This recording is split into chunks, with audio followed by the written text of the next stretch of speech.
Iepriekšējā sērijā iegādājāmies sistu Škodu no Somu Koperta. Jā. Škoda ir 2014. gada, viņa ir atvesta uz Latviju, viņa ir pierģistrēta, viņa ir garāžā. Ja neesi redzējis pirmo sēriju, redz, ka tāds maziņš ieskats, kā tas bija, kā tas izskatījās. Vinnējām mēs Škodu pa 2050, un tajā brīdī sajūtas bija pasakainas. Nu ko, Raimond, re, kur ir tava mašīna? Vakar tu nosolīji, šodien ir pie manīm Ulbrukā. Re, kur ir Škodiņā? Smukā puse un nesmukā puse. Liekam, uzbrauc. Sergej priekā par pirkumu. Tā, kādi papīri bija? CSDD. Atbraucām taisīt salīdzināšanu un tikko radās jautājumu, vai varēs kapatu attaisīt. Tikko CSDD mani pārliecināja, ka arī liekam uzreiz viņa uz uzskaites. Tā, redz, ko tādu numuriņu ejam atdot. Ko saki? Let's go. Let's go.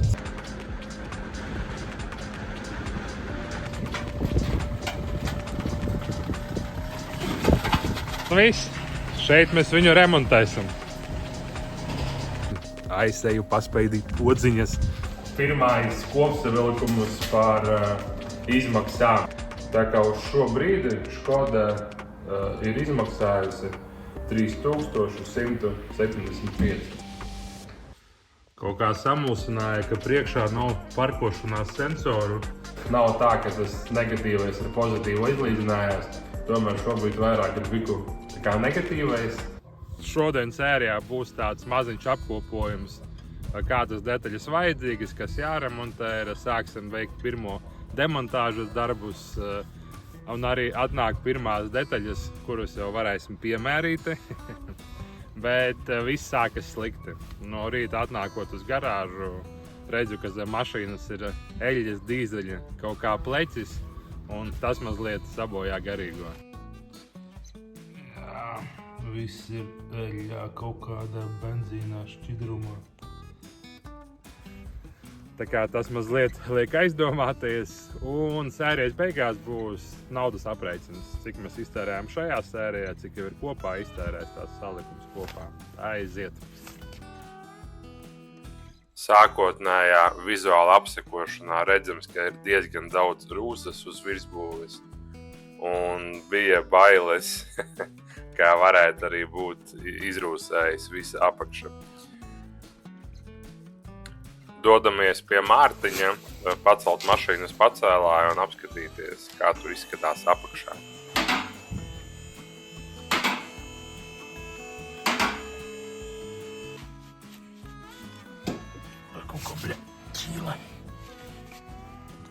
Baigā rūsa šita nav. Ar apakšu normāli. Tur kaut kas ir izstāst, ka ir pūst kaut kas tur, Kaut kāda... ir kaut kāda eļļa. Ok, no aizmugura pat viss. Metāliņi visu vaļā. Kas tu saka šeit izticējis? Šitai pusē ne, bet reku, te ir savs amīts, redzīt, no šitai pusē ir viss labs augšā. Es sapratu, jā, ok. Nē, labi, ok, pasies izpūtais. Te it kā nav nekas baigi norūsēt. Tu domāš, tas pusti ir kaut kas virsā? Tā izstāzīja, kad iekšā reku, tajā caurumā, ka paskatās, redzams tāds kaut kāds eļļiņi, kaut kāds, kaut kas ir bijis, kaut kāda eļļiņa pūta. Pretapstrāde kaut kāda, jā. Tas ir bijis, jā. Šeit rūsiņa ir, redz, ka... Jā, bet tas ir nesošs, tas ir nekas... Pasies, kuzovs taču ir apstrādāts. Tas viņš ir kaut kāda... Otrā pusē parāda.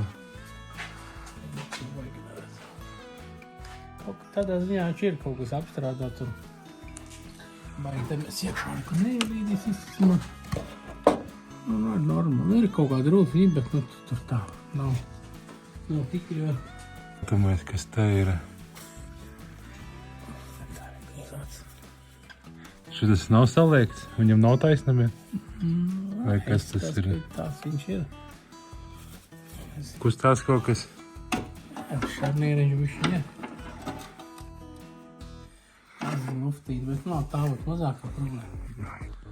Ko es teikšu, tamā pusē arī luftas nav, jā? Nē, nu, es tieņos tajos tirksos nav. Jā, šarnīri šeit arī, nu, šeit ir normāls ir. Tai pusē. Tur mazliet kustās, jā. Ir kaut kāda eļļas noplūde, ko ieraudzījām. Nu, šitas varētu būt no kopārta, kā domāju, ka uz tām dakšām lika šis caurums. Nu, te tik kaut kas bijis rīvēts, varbūt dakš, varbūt, jā. Vēl tā kā mums uz dakšu aizdomu bija, ka varētu būt šitamā vietā. Bet nē, bet ja dakša būtu, tad šitam jau nepaceltu. Šis kaut kas noteikti cits ir vienkārši kaut kur varbūt uzmučīts vai... Paņemsi, paskatīties, no kur tu eļļa? Jā, pamēģināsiet palūrēt. Moška, mēs kaut kur redz.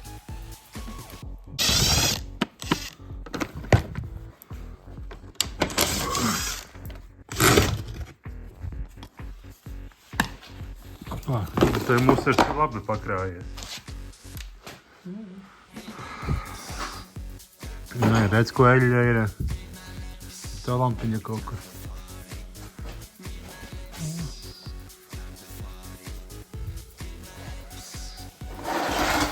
Nav. No šitās puses it kā viss smuki, jā. It kā tagad nav šāds, kas karti ir ielikt, viņi kaut kas tās no šās puses tā. Amortizators jau arī sanāk, ka jau vesels. Mēs lejā tā palūries augšā. Kas tur ir? Vietā vai tur augšā saucamā čaška vai... Kāpēc viņš varētu peldēt, interesanti.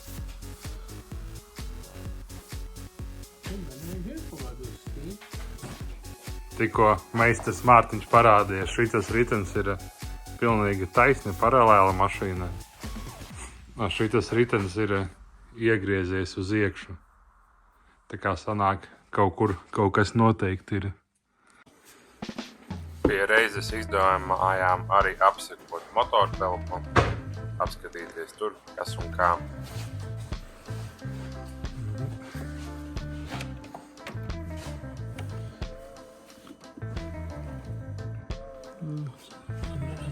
Te kaut kas sūlo mazliet, redzi? Nu, tu esi mājās, ka te no tā vārst vāk.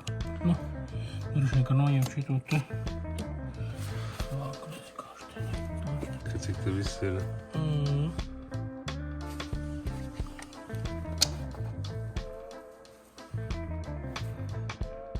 Ko tas nozīmē?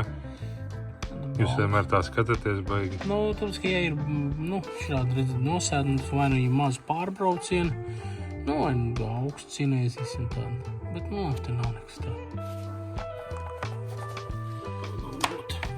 Te gan baigi viss eļļā. Jā. Jā, tīra. Nu, tad tā es neko baigo neredzu tādu. Jā, tā baigācīs nekrīt. Tas vēl viņš viss ir. Ja tos vēl viņš ir, tas nozīmē, ka radiators nav pušu. Nē, tur viss tas.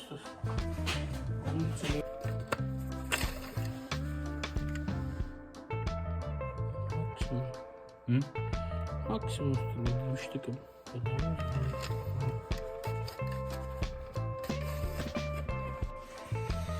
Nu, motora telpā teikt daudz maz ok, neko tādu neredz.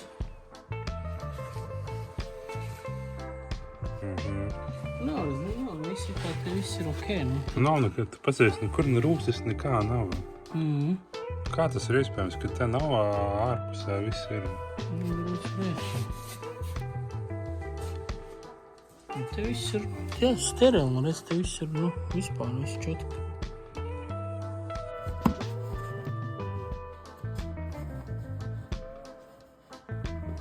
Mamīšās ir šūpojas. Pēc ilgas spriedelēšanas nonācām pie secinājuma, ka bojāta ir grozāmā statne riteņu piekarēm, tur ir atliekusies viena austiņa, un ka, ja to nomainīs, ka vajadzētu piekarei būtu visam kārtībā un stūrē vajadzētu būt taisnē. Pats prikoļnākais, ka tā sasistā lampa arī deg. Naktī no šitās puses izskatās vesela mašīna. Bet tas tikai naktī.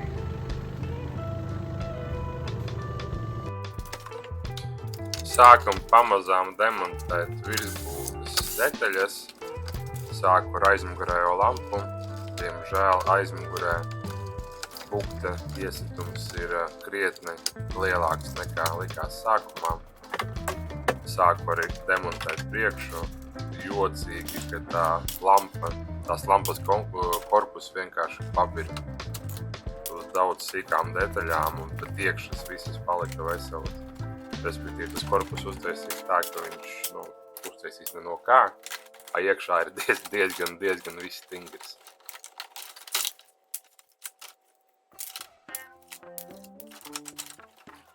Ja šo detaļu saišķi pieslēdz pie kontakta, pagrieziena strādā, lampas deg, diezgan izturīgs iekšā.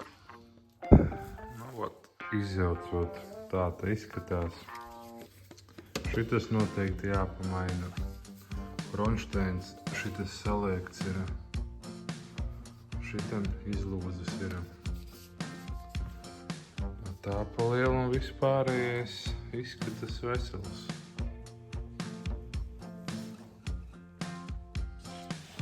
Cik daudz detaļu izjuka no vienas lampas. Pamazām arī demontējam visas pārējās bojātās detaļas. Redzu, ka kronšteins ir saliekts. Kronšteins tur gan spārnu, gan lampu. To gribētos nomainīt un arī ūdens pačums. Viss ir sašķīdis. To arī vajag jaunu. Mazliet nevarēju saprast, kā strādā ūdens līmeņa devējs.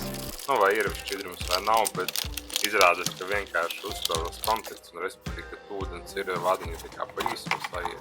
Tātad ir šķidrums, kas noiet zem tās vietas. Vienkārši tā kā strāvas pārāvums ir un kompjūters saprot, ka nav šķidrums. Sanāk vajag šitādu bačuku. Un vēl vajag šitādu te veselu, tāpēc, ka viņš ir saliekts.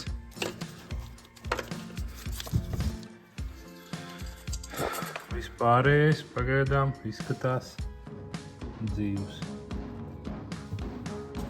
Šito zempārdu, to arī, protams, vajadzēs.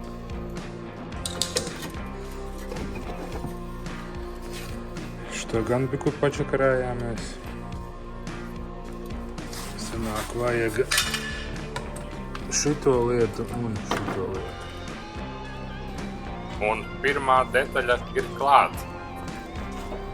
Jā, nē, uz Škodu. Jā, super, paldies. Super. Tāda maza mašīnīte atbrauca bamperu atvest. Pirmā detaļa ir klāt. Tas gan bija ātri. Bildes no mājaslapas. Mērķis bija notrāpīt krāsā. Un bamperis mums izmaksāja 130 € ar piegādi.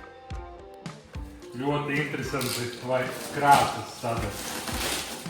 Kaut kur no maliņas attaisīsim. Pakot vaļā vēl negribās, lai nesaskrāpētu. Tikko ieraudzījām bampera mala vaļā. Un redz, ko jau noskrāpēts. Un tas ir slikti. Otrā pusē viss kārtībā.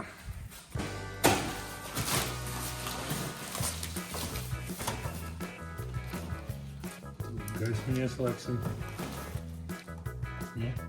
Izskatās tā pati krāsa.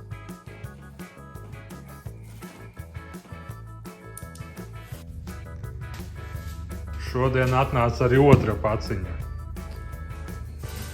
No rīta puses bija bampers un Dienas otrajā pusē ir, es domāju, ka te ir lampa iekšā. Ja arī atpakosim, paskatīsimies. Tā, lampa mums atnāca no Igaunijas.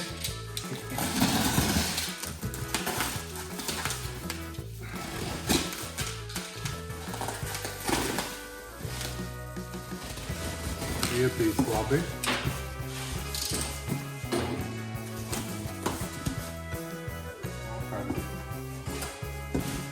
Parālončiki.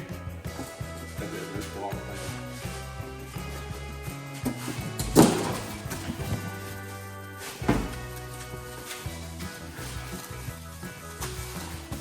Tadā! Ietīta riktīgi. Cik interesanti viņi ilgi pina viņu.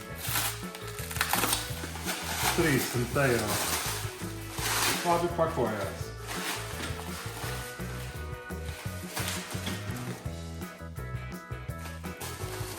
Interesanti.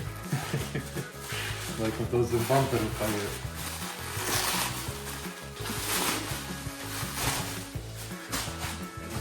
Piemēram.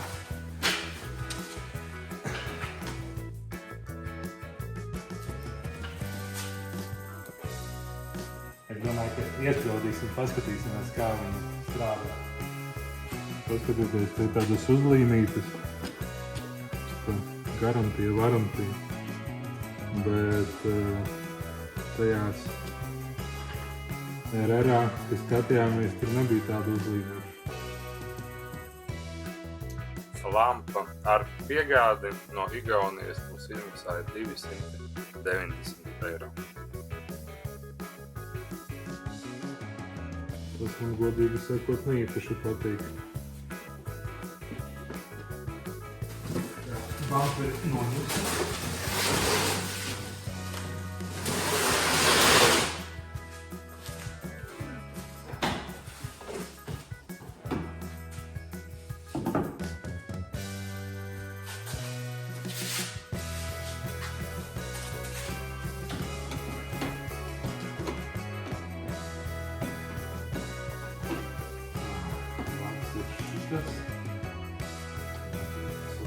Šito izlikt ārā.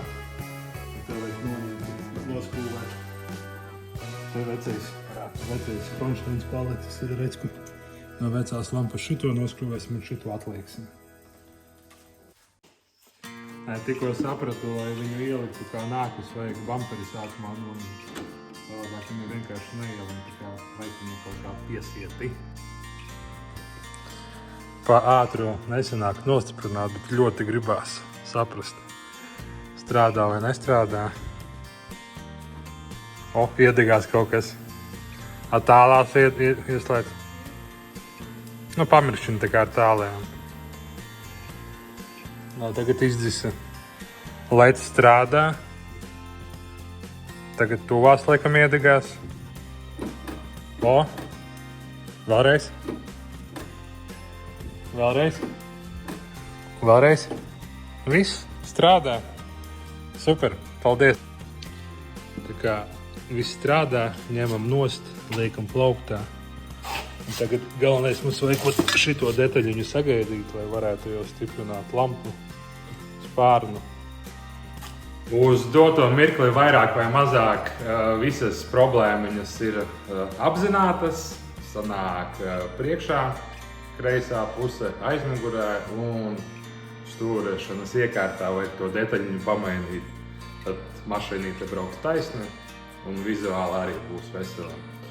Pa šo laiku atnāca vēl dažas detaļas, tā kā nākamajā sērijā jau liksim kopā un mašīnīte jau vizuāli kaut cik pamainīsies. Aizmirsu pieminēt par somu kopartu.